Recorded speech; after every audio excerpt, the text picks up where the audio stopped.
आपके लिए एक नया वीडियो अपलोड किया हूँ, जिसमें आपको पढ़ना है जड़ के प्रकार और जड़ से पौधे को क्या प्राप्त होता है।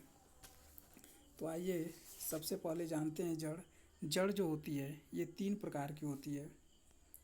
जड़ 3 प्रकार की होती है। पहली होती है रेशेदार जड़ें या जकड़ा जड़ें, जो भूमि में उनको जकड़ के रखती हैं, जो जड़ें होती हैं। और दूसरी आपकी होती हैं मूसला जड़ें। इस प्रकार की मूसला जड़ें होती हैं। और तीसरी जड़ होती है अप्रस्थानिक जड़। तो आइए एक एक को पढ़ते हैं। रेशेदार जड़ें।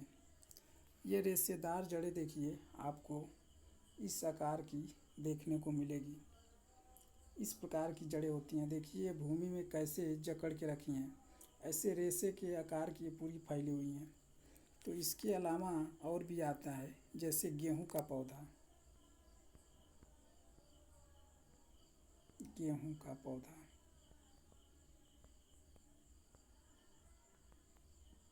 ये भी क्या है, रेशेदार जड़ें होती हैं। उसकी भी ऐसे देखेंगे जब आप गेहूं जब बीज लगते हैं तो वह रेशे रेशे की तरह पूरे ऊपर भी फैले रहते हैं, नीचे भी रहते हैं। दूसरा आपका है मूसला जड़ें। तो देखिए मूसला जड़ें किस तरह की होती हैं। देखिए चित्र के माध्यम से किस आकार की मूसला जड़ें होती हैं। इसके आकार की मूली और गाजर भी आते हैं। तो देखिए इसी तरह मोटे रहते हैं, फिर नीचे एकदम पतले हो जाते हैं और गहराई तक अंदर जाते हैं। तो इस आकार की जड़ों को मूसला जड़ें कहते हैं। इसके अलावा और भी होती है, जैसे सरसों का पौधा। सरसों का पौधा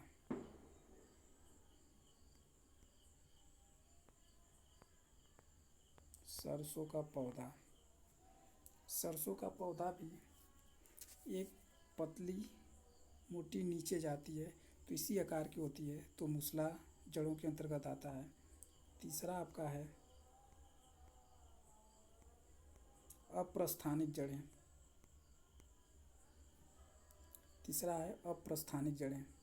तो देखिए इस आकार की होती हैं। बीच में ही मतलब उसी पत्ते के साइड से ही या बीच से ही ये जड़ें निकल जाती हैं, इसलिए इन्हें अप्रस्थानिक जड़ें कहते हैं। कोई इनका स्थान निश्चित नहीं होता है कि यहीं से ही निकलेगी, कहीं से भी निकल जाती हैं। जैसे बरगद का पेड़ भी होता है, घास भी होती हैं। तो ये घासी आकार का देख लीजिए, घास भी बीच बीच में से नीचे भी और ऊपर भी कहीं कहीं वहीं से सोर निकल जाती है। और बरगद के पेड़ आप देखिए कि जहाँ भी बरगद होगा वहाँ देखिएगा किस तरह बीच में से ही ऊपर से ही कहीं से लटक के उसके क्या जड़ें निकल जाती हैं। तो उसको अप्रस्थानिक जड़ें बोलते हैं। अब देखिए अब जड़ से क्या प्राप्त होता है पौधों को। तो जड़ से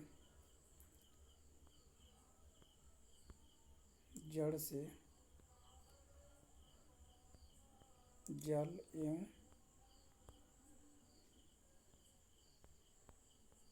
पोषक तत्व। जड़ से पौधों को जल एवं पोषक तत्व प्राप्त होता है। तो जड़ें जो होती हैं ये जल एवं तत्व या खनिज तत्व भूमि से ले जाती हैं और ऊपर सूर्य से ऊष्मा लेके अपना भोजन बना लेते हैं। तो ये हो गया जड़ के प्रकार। तो ऐसे ही मैं छोटी छोटी वीडियो अपलोड करता हूँ। अगर हमारी वीडियो अच्छी लगी हो तो वीडियो को सब्सक्राइब और लाइक ज़रूर कीजिएगा मित्रों। ऐसे ही अगली मैं वीडियो लेकर आऊँगा जल्दी। नमस्कार दोस्तों।